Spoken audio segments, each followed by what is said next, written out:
So for number 1, to find the derivative algebraically, we have to do the limit as h approaches 0 of f of 5 plus h minus f of 5 all over h. So now I have to find f of 5 plus h using my equation, and I'm going to do that algebra work over here on the side.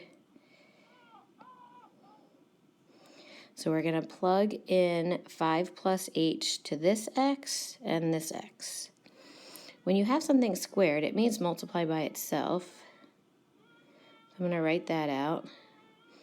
And then plus this last x, so that is another 5 plus h. So we're going to multiply these together.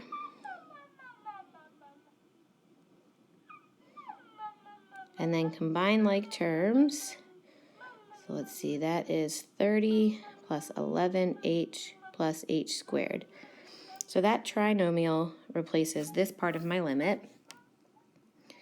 You have to write the limit as h approaches 0 all the way until you plug in 0. So if you don't write that each step, we're going to have lose some points on the test. So now we need to find f of 5. So we're going to plug that in, and that's 25 plus 5, so that's 30. So now this 30 minus this 30 is 0. So we're left with 11h plus h squared over h. In the numerator, an h can be factored out. So I'm going to divide each term by h, and then those cancel. So now that we have no denominator, to find our limit, we can plug in 0. So 11 plus 0 is 11. So the derivative is 11, or we can write f prime of 5 is 11. If you want to check yourself, you can graph the equation. We would put this in y1, and then you'd go to second program for the draw menu. Choice 5 is tangent, and then do 5, enter, and at the bottom it gives you the equation of the tangent line. So you'll notice this 11 right here, the slope is the same as our derivative.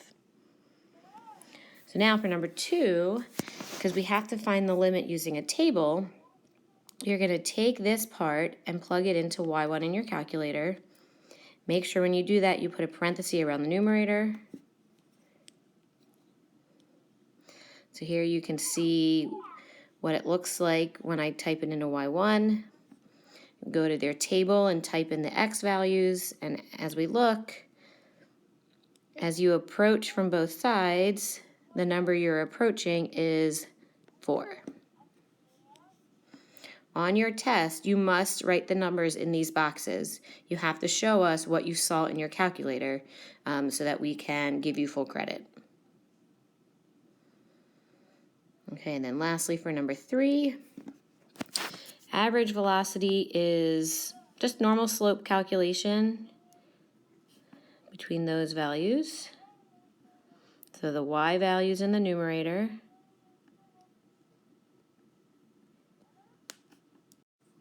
So we get 185 over 25, which is 7.4, and we have to include our units, so that's feet per second. So now for the instantaneous velocity, we can't find the slope with just one point here at 25, so we have to do 2 calculations. We're going to find the slope to the left of 25,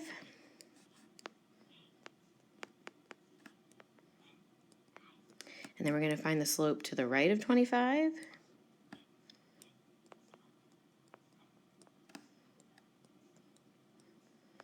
So now we need those calculations.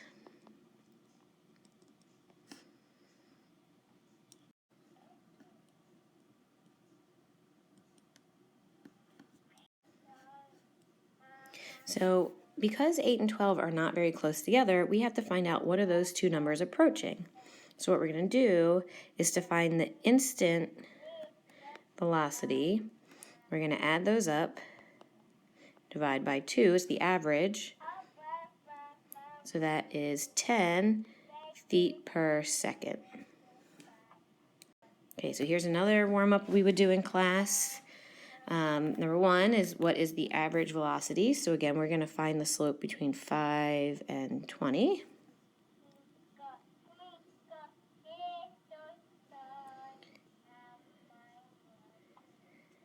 Remember, your y's always go in the numerator.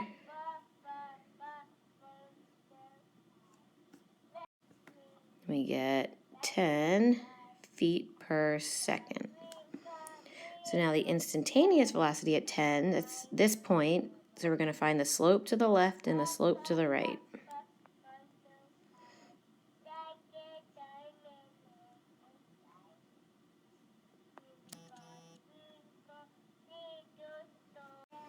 And if you can hear that singing in the background, that's my son. He's supposed to be falling asleep for his nap, which obviously he's still just singing to himself in his bed.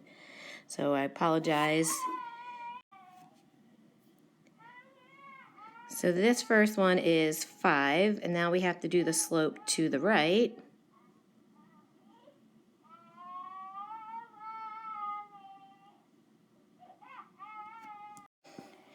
So when we subtract these, we get 10. So to find the instantaneous velocity, if we add them up and divide by 2, here,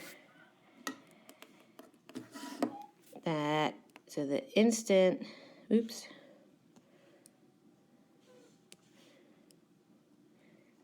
it's going to be 5 plus 10 divided by 2, which is 7.5 feet per second. Okay, and lastly on this page, number 3, it says find the average rate of change, sketch a graph to illustrate your answer. This means you must draw the secant line. So to find the slope, if we have our points -2 something and 3 something, to get the y values, you're going to plug those -2 and 3 into your equation. I did it here in my calculator, so -2, you can see the y value is 0. And at 3, the y value is 5. So we can calculate our average rate of change. We get 1. There's no units because it's just a random f of x equation. We do have to graph it, so we can use these coordinates to plot our points. I'm going to make it a little bigger for myself. So -3, 5. 1, 2, 3, 5. -2, 0. -1, -3. 0, -4. All right, so there's our parabola. Oops, out here. There's a sketch of our graph. And then the secant line, we need it between -2 and 3. So that's this point and this point. And there's my secant line. All right, so now for the problems in your packet. Number 1 says find the average rate of change over the interval -3 to 5. So what that's really saying is the x's between -3 and 5. So if we plug in -3 and plug in 5, we're going to get our y values to be able to find the slope width. So for -3, it's -17, and for 5, it's 119. So now we can find our slope.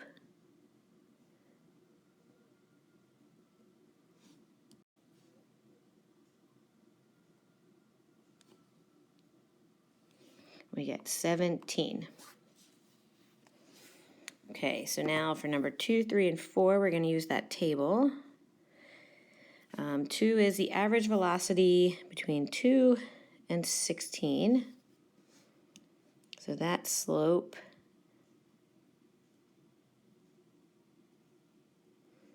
is 64 divided by 16. We get 4 feet per second. Don't forget to label your answer. So doing that again for 3, between 24 and 48.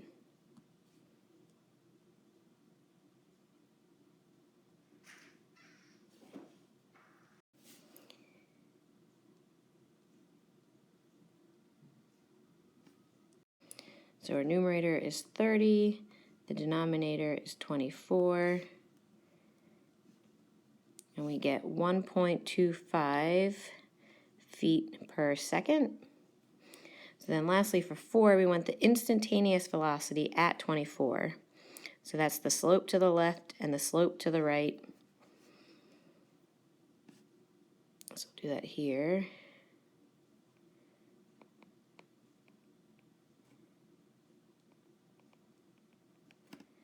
Now the slope to the left.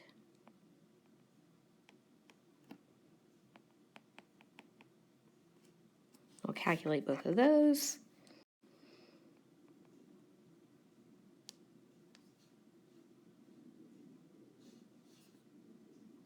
And then the second one.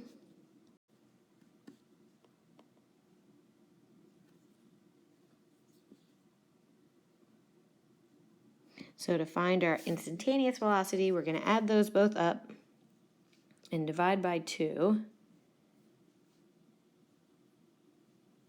And we get 2.1875 feet per second. All right, so we're going to use this picture for 5 through 9. And it says here that the slopes are these values, but not necessarily in order. Okay. So is the average rate of change between B and E positive or negative? So here's B to E. That slope is positive.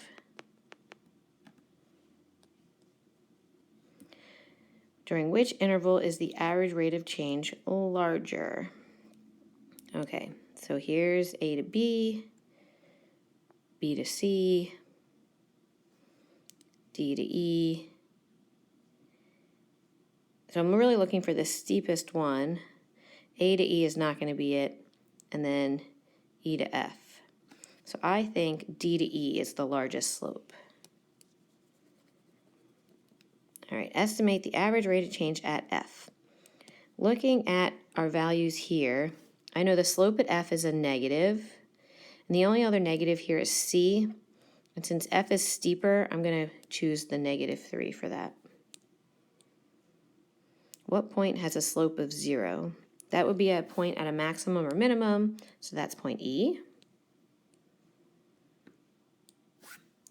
All right, I need to see the question and the graph. Arrange the slopes in ascending order. So that's going to be smallest to big. So I'll do small over here and big over here. The slope at A looks like that. The slope at B, that looks like it's a little bit steeper. At C, D, and AB. Ooh, that's tricky. Okay. So let's see. The smallest would be C because it's negative. The biggest looks like it might be D because that's steepest. I think B, and then AB, and then A before that. Now, some of that is not very clear. On the test, I promise you it will be very clear if you have to compare the slopes. Okay, so now for 10, the slope of the tangent line and the equation of the tangent line. Now, if this were a multiple choice question, you could use the calculator, draw the tangent line, and see what the slope would be, and it's going to be 20.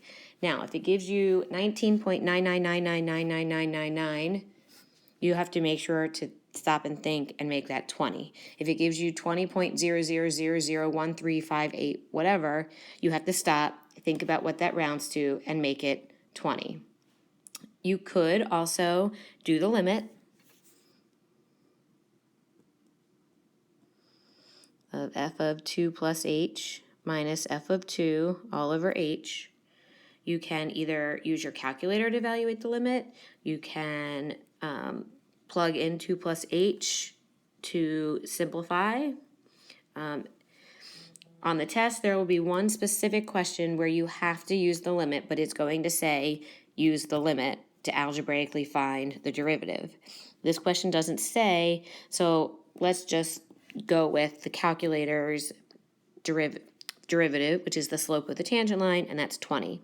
Now, for the equation of the tangent line, you can also just take exactly what the calculator gave you, or you can write it where this is our m, our x1 is going to be 2, and our y1 is when you plug in 2 here. So let's see, that's 2 squared is 4. 4 times 5 is 20. So then it's y minus 20 equals 2 times x minus, m is 20, x minus 2. Now, if you use the calculator and you get your slope-intercept form, you could manipulate this if you wanted to check it. Add 20. So y equals 20x minus 20. This is what the calculator would tell you. This is what you would write if you had to write it yourself without using the calculator. Let's go on. Use the difference quotient, that just means slope, to find the average rate of change. When we plug in 4, we get 16. When we plug in 6, we get 36. So our slope, we'll calculate that. 20 divided by 2, it's 10. Okay, find the average rate of change from -1 to 2 and sketch a graph, illustrate your answer. So we're going to plug in -1 to get a y value, plug in 2 to your f of x. You can definitely use your calculator to help you.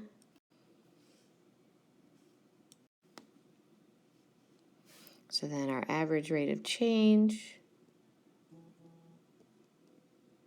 that's -3/3. We get 1. Graphing the 2x squared minus 3x minus 1. There's our -1, 4. There's our 2, 1. Use your calculator to get the full graph. And then illustrate your answer means draw the secant line. So that should be negative because it was -3/3. I missed that before. So your answer is -1. Okay, for 13, we have to use a table of values. So plug this into y1. You can see I have that over here, how it should look. Go to your table of values. Make sure on your test you write those values here.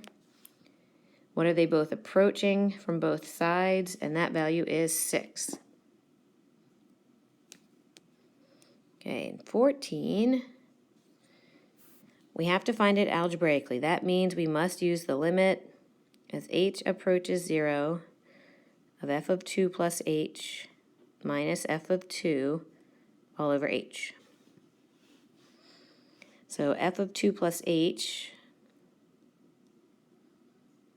that's 2 times 2 plus h squared minus 5 times 2 plus h. Okay, let's do our algebra very carefully. We're going to distribute the -5, and I'm going to multiply these together.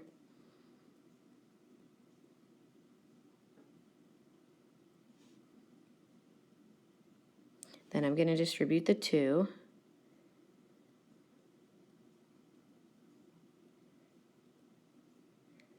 And combining like terms, we get -2 plus 3h plus 2h squared. So that goes in our numerator. I already forgot what it was. -2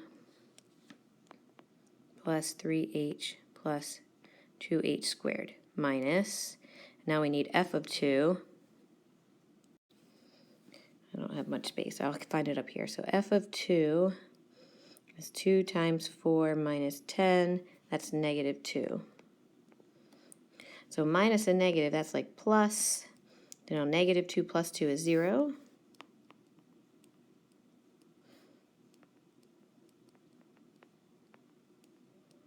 We can factor out an h in our numerator.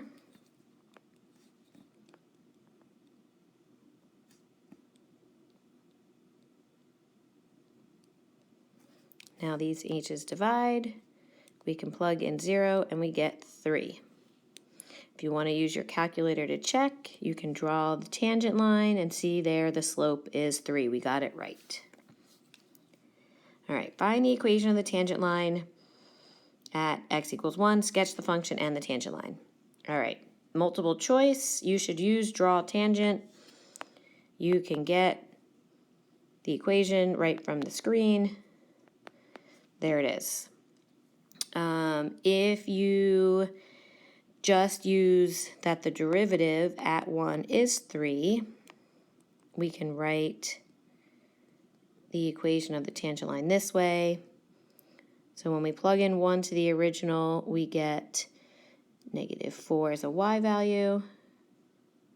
Nope, that's not right because over here it's positive. It's positive 4. Negative of 1 squared plus 5 is definitely positive 4. Sorry about that. So that's y minus 4 equals 3, x minus 1. So if I was going to sketch the tangent line, the calculator here sketched it for you. If I was going to do it, you should draw the graph, plot some points that your calculator will tell you. Make it bigger, it's easier to see. So at 1, that is right here. So sketching the tangent line, just skim your graph at 1. Okay, so that concludes my video on your test review.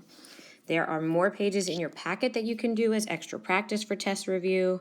I highly recommend that. The first time you do these problems, or the first time without your notes, should not be the test. Make sure you can algebraically do the calculations for derivative without looking at your notes. Make sure you know the difference between average and instantaneous rate of change. The more problems you practice, the more problems you do, the more confident you will be on your test.